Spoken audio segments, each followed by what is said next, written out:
Today I would like to invite you to listen to the Dhammapada of the Buddha Shakyamuni, the 126th verse from the Buddhist scriptures on the YouTube channel Thien Thai in the USA. Some are born in a womb. Evildoers are born in woeful states. The well-conducted go to blissful states. The undefiled ones pass away into nibbana.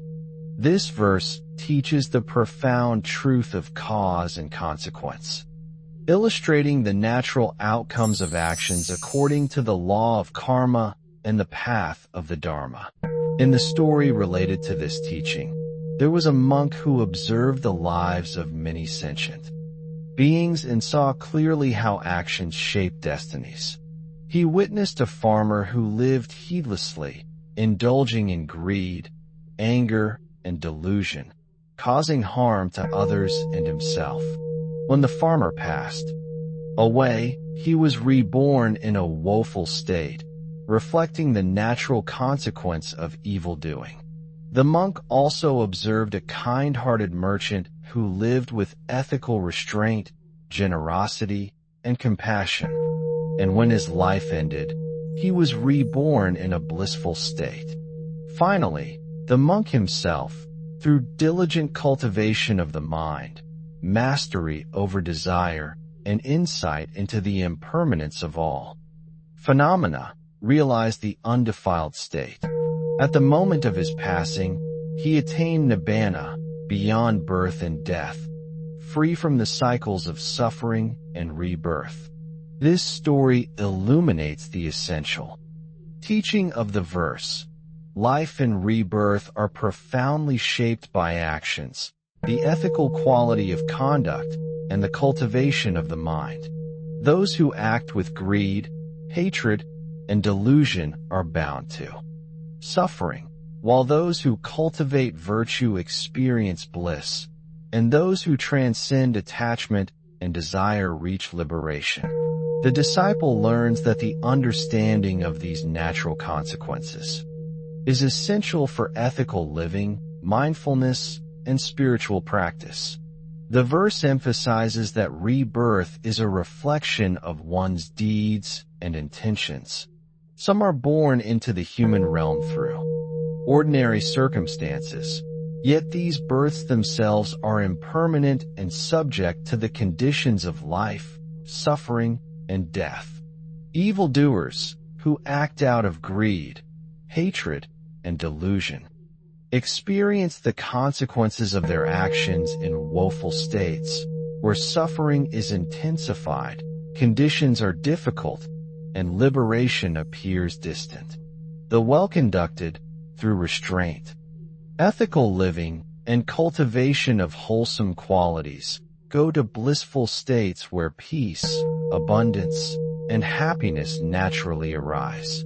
Those who diligently practice the Dharma understand the transient nature of all phenomena and transcend attachment and aversion, realize the undefiled state.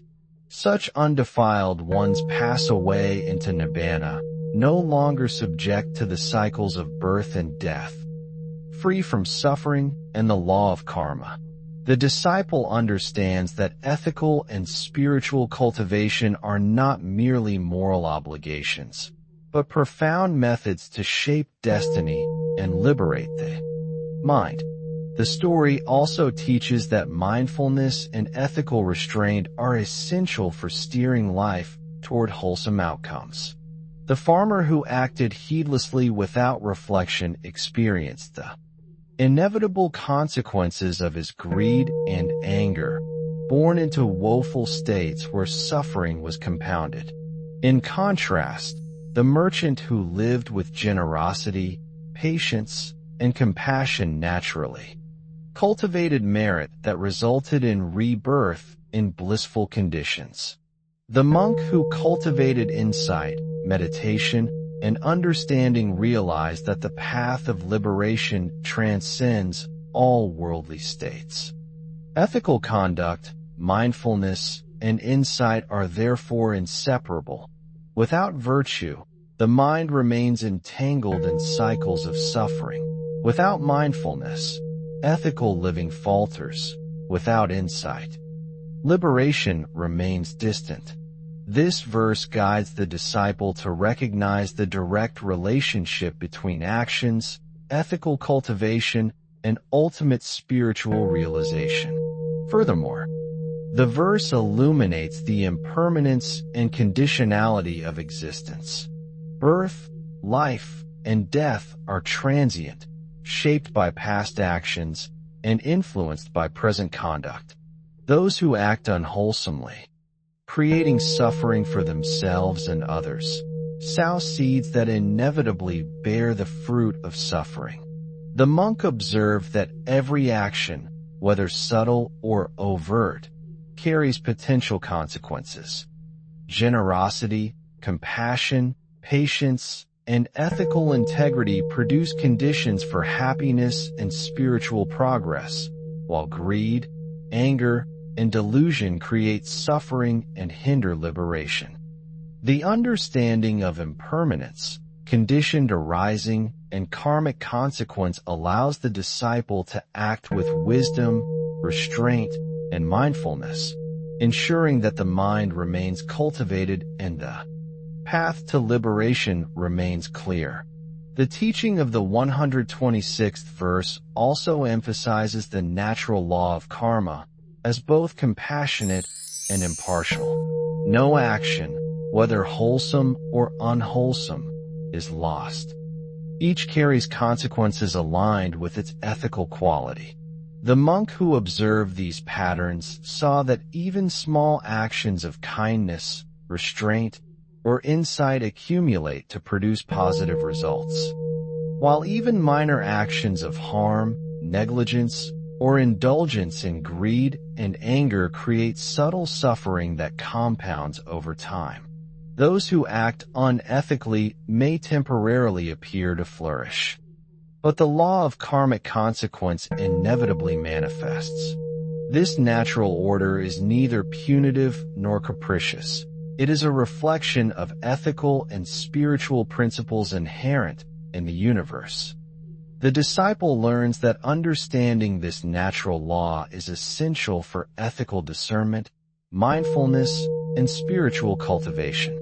Moreover, the verse teaches that the ultimate goal transcends both blissful and woeful states. While ethical living produces favorable rebirths, and the avoidance of harmful consequences protects the mind from suffering, the realization of the undefiled state, or nibbana, represents complete liberation from all conditions. The monk in the story achieved this through diligent practice, meditation, ethical restraint, and insight into the impermanent and non-self nature of all phenomena. He exemplified the path of the undefiled ones, transcending attachment to worldly states, pleasure, and pain, and dissolving the causes of rebirth entirely. The disciple understands that ethical and wholesome living is a necessary foundation, but insight and liberation are the culmination of diligent practice, discernment, and transcendence of attachment. This teaching also highlights the gradation of spiritual progress. Some beings remain bound by the ordinary conditions of birth, life, and death, unaware of the ethical or karmic causes shaping their experience. Evildoers, through unwholesome action, accumulate suffering and are reborn in difficult states. Those who conduct themselves well cultivate merit, resulting in rebirth in conditions conducive to happiness and practice. The undefiled ones, through complete insight and liberation, transcend all conditioned states and the cycles of birth and death. The disciple learns to view life not merely as a series of random events, but as a field of practice where ethical conduct, mindfulness, and insight actively shape destiny and prepare the mind for ultimate liberation. The verse encourages the disciple to cultivate constant awareness of ethical and spiritual development. Actions, whether small or large, carry consequences that affect rebirth and the state of the mind. The monk's observation that evildoers inevitably experience suffering while the well-conducted experience happiness reinforces the importance of vigilance in thought, word, and deed. Ethical living, mindfulness, compassion, and insight are inseparable. Together they cultivate merit, protect the mind from harm, and prepare it for liberation. The disciple is urged to act deliberately, reflecting on each intention, ensuring that actions are aligned with Dharma, and understanding that each step along the path contributes to spiritual progress or karmic consequence. Through continuous practice, the disciple internalizes the teaching deeply, cultivating mindfulness, ethical restraint, compassion, and insight in every moment. Life becomes a living field of Dharma, where every action and intention shapes future experience and the potential for liberation. Evildoers, trapped in greed, anger, and delusion, experience suffering. The well-conducted, through virtue and mindfulness, experience favorable conditions. The undefiled ones, through insight and liberation, transcend all rebirth and suffering. The disciple learns that ethical cultivation is both protective and transformative, allowing the mind to remain serene, clear, and prepared for awakening. Ethical living, combined with insight and mindfulness, becomes a steady path toward Nibbana, where the cycles of birth and death are transcended and ultimate peace and freedom are realized. The disciple who contemplates the 126th verse of the Dhammapada understands that the nature of existence is governed by the ethical quality of actions and the cultivation of the mind. Just as the monk in the story observed the destiny of beings according to their deeds, the disciple realizes that every thought, word, and action carries weight, shaping future experience and determining the conditions of rebirth. Evildoers, whose minds are clouded by greed, hatred, and delusion, inevitably bear the consequences of unwholesome action, experiencing suffering that is the natural outcome of their choices. Their suffering is neither arbitrary nor punitive. It is the clear and impartial manifestation of the karmic law, returning the energy of harmful action to its origin. The disciple, reflecting upon this, learns to cultivate mindfulness, ethical restraint, and compassion, understanding that these qualities do not merely prevent suffering but actively cultivate merit, clarity, and a mind prepared for awakening. Ethical cultivation is essential not only for avoiding suffering but also for fostering spiritual progress. The well-conducted, through their ethical living, accumulate merit that results in favorable rebirths, conditions conducive to the practice of the Dharma, and experiences of happiness and peace. The disciple learns that ethical actions are the foundation of spiritual growth. They purify the mind, strengthen concentration, and open the heart to compassion and insight. Just as the monk observed the correlation between conduct and rebirth, the disciple sees that virtue produces both immediate and long-term benefits. Protecting the mind from the subtle consequences of unwholesome behavior while gradually leading toward the ultimate goal of liberation. The undefiled ones, those who have transcended attachment, aversion, and delusion, demonstrate the culmination of ethical and spiritual practice. Through insight into the impermanence of all phenomena, understanding of non-self, and diligent cultivation of meditation and mindfulness, they reach nibbana.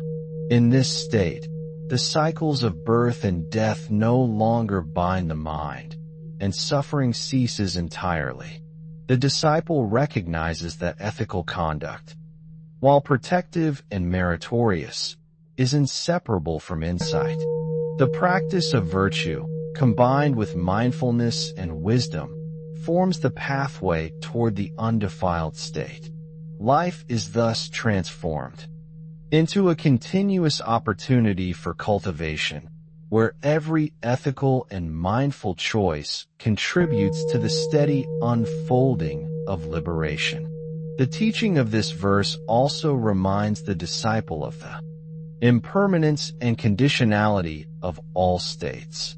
Birth, life, and rebirth are temporary, shaped by past actions and present conduct, and subject to the natural law of cause and effect.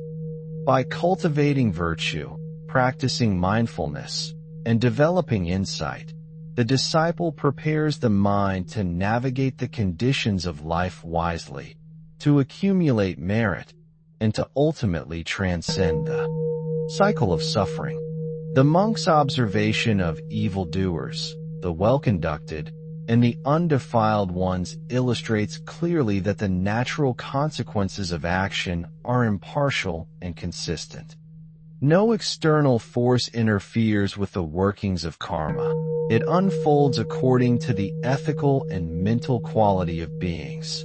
The disciple internalizes this understanding, seeing that ethical living and spiritual cultivation are both the path and the protection for the mind. Moreover, the verse encourages reflection on the profound responsibility each being carries for their own destiny. Every action, however small, contributes to the shaping of future experience. The disciple learns that ethical cultivation is not passive but requires active, consistent engagement with the mind. By observing thoughts, transforming unwholesome tendencies, and nurturing virtue, the disciple ensures that their life unfolds in alignment with Dharma. Greed, anger, and delusion, if left unchecked, accumulate subtle suffering and lead to woeful states, while generosity, patience, and compassion accumulate merit and lead to blissful conditions. Insight and liberation, the undefiled state, are reached when ethical cultivation and mindfulness are fully integrated with wisdom, transcending all conditioned existence. The disciple also understands that the principles in this verse apply universally to all beings. Every sentient being, regardless of circumstance, carries the potential for ethical cultivation, meritorious action, and liberation. Those who act unwholesomely create suffering for themselves, while those who practice virtue create conditions conducive to peace, clarity, and spiritual growth.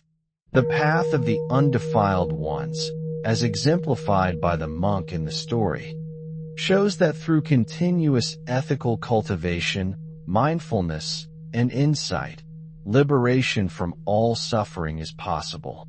The disciple is inspired to engage with life deliberately, using every opportunity to act with awareness, compassion, and ethical integrity, steadily progressing toward nibbana. Through the consistent application of this teaching, the disciple experiences the transformation of mind and heart. Ethical vigilance and mindfulness create a serene and resilient inner life, while insight into the impermanent, conditioned nature of all phenomena deepens. Understanding and wisdom. Life becomes a living practice of Dharma, where every intention, word, and deed contributes to merit, protection, and liberation. The understanding of karmic consequence motivates the disciple to act ethically, not out of fear or compulsion, but out of awareness, compassion, and wisdom. The undefiled state is the natural culmination of this practice, where the mind is free from defilements, birth and death cease, and the ultimate peace and freedom of nibbana are realized. In conclusion, the 126th verse of the Dhammapada teaches the disciple about the natural outcomes of action, the protective power of ethical cultivation, and the ultimate liberation attainable through insight and mindfulness. Evildoers experience suffering and woeful states. The well-conducted experience happiness in blissful states, and the undefiled ones, through the integration of virtue, mindfulness, and wisdom, transcend all conditioned existence and pass into nibbana. By observing these principles, the disciple is encouraged to cultivate mindfulness, ethical integrity, patience, compassion, and insight, understanding that these qualities protect the mind, shape destiny, and lead steadily toward liberation. Life becomes a continuous opportunity for practice, reflection, and the cultivation of virtue and wisdom, where each moment contributes to merit, clarity, and awakening. The disciple sees clearly that every action matters, every intention shapes experience, and every choice is an opportunity to cultivate the mind and approach the undefiled state. Thank you for watching my video. Namo Amitabha. I wish to bring this merit towards all disciples and sentient beings, all of whom will attain Buddhahood. Remember to like, share, and subscribe to my YouTube channel.